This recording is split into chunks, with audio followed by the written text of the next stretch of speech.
Donald Trump is panicking as his top generals and admirals want him to end this disastrous war in Iran right now. In their daily briefings to Donald Trump about the status of this disastrous war in Iran, they keep on slipping into his daily war planning options for how to get out of this war right now.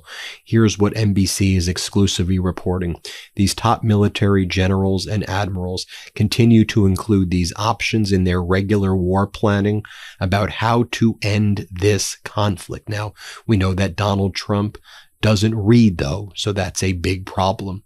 What these top generals and admirals are seeing is that the United States is stuck with no way out in Iran right now. The front page of the Financial Times tells the story.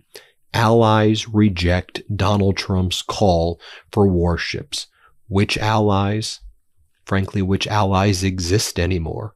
But all of Donald Trump's so-called allies are saying, we are not sending our ships to the Strait of Hormuz. Are you crazy? You started this war. You didn't consult us. You and Benjamin Netanyahu rushed into this disastrous war.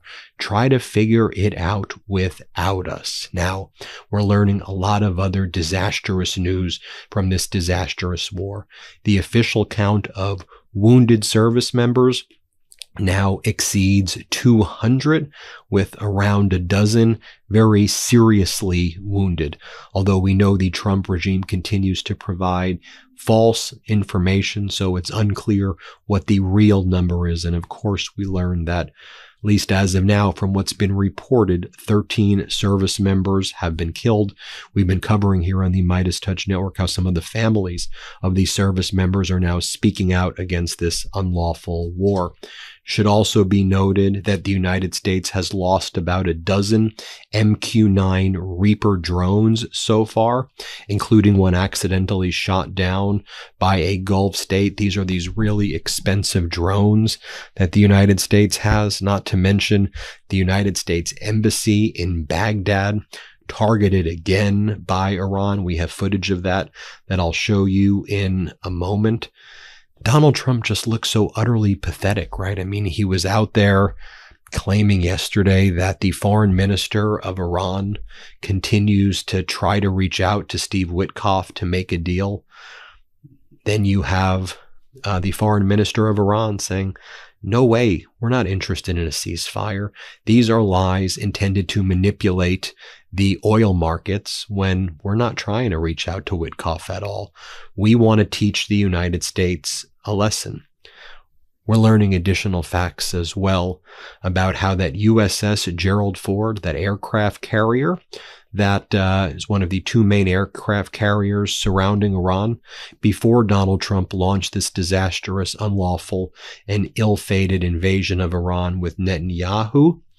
Remember, we were talking about those fires that took place aboard that ship, and there was like sewage issues, and then recently there was fire issues, and this ship keeps having problems because it's really exceeded the length of its deployments. There were the sewage issues before, then there's the fire issues. Here's what we're learning that's happening.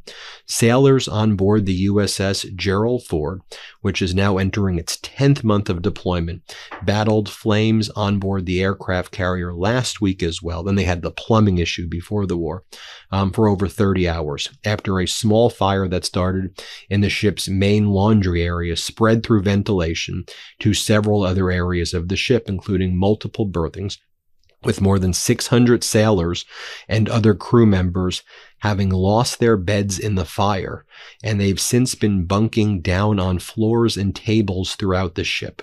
So over 600 of our men and women in the Navy are sleeping on the floor right now, and there's no fix in sight. I mean, it's really pathetic that that's how we're treating our troops right now.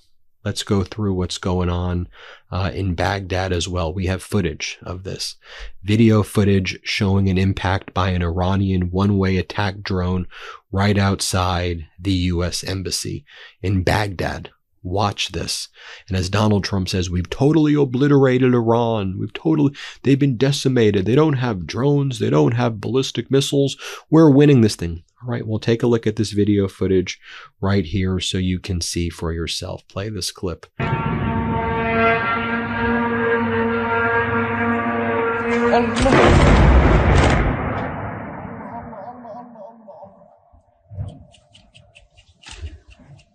Wallah, they go home. Wallah, they go home. Now I'll show you footage showing this impact from another angle. Also, one of the main hotels in Baghdad, where a lot of diplomats frequent, was also struck by the Iranian drones. And Iran's using its proxies in Iraq, its Shiite group proxies. And by the way, Iran hasn't even as of yet activated the Houthis in the Red Sea. I believe they're holding off because China's telling them to hold off, and Russia for now is telling them, look, let's just hold off because China wants you to hold off. But the moment Iran activates the Houthis in the Red Sea, the way the Strait of Hormuz is shut down in the Persian Gulf, there's a strait in the Red Sea. The Houthis know how to control that. All of these cargo ships are now being diverted to the Red Sea. They're going to get trapped there. Isn't it so obvious that that's what the plan is? But let me show you this footage showing a near direct impact on the U.S. Embassy compound in Baghdad. Play this clip.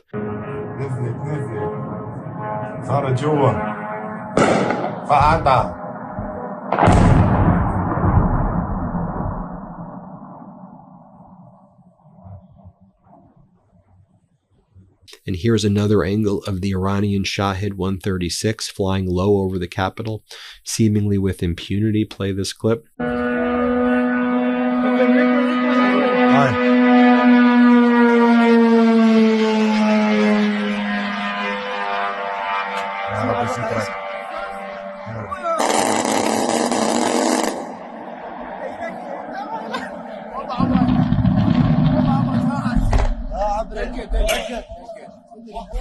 And I'll just share with you a video that the Popular Mobilization Front, an Iranian-backed group who's acting as one of the principal executors of Iran's strategic outlook in Iraq, they released this footage right here showing what appears to be one of these drones, these FPVs, first-person view FPV drones, flying unencumbered through the green zone in Baghdad near the embassy.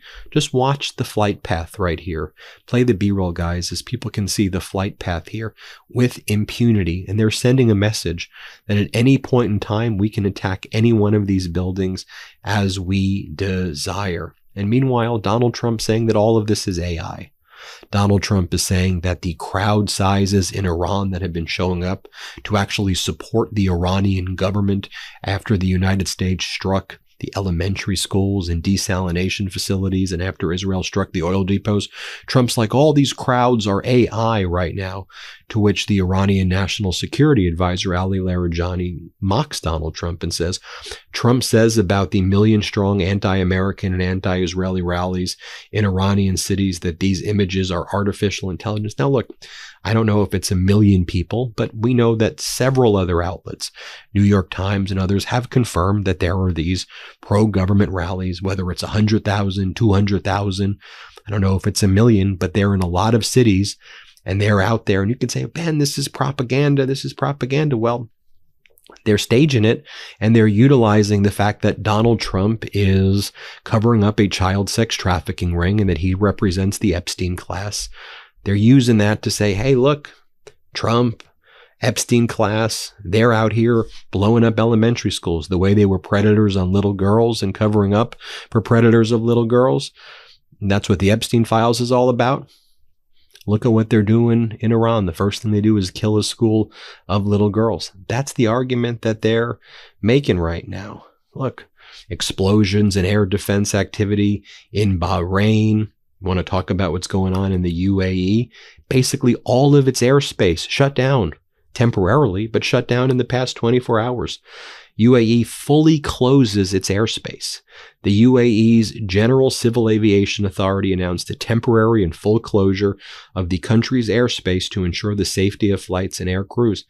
Dubai, Abu Dhabi, they're being destroyed right now. And Iran saying, well, look, UAE, you made this deal with the United States, right? Trump gave you, those chips. You invested in Trump's crypto companies and Jared Kushner. We know what you did.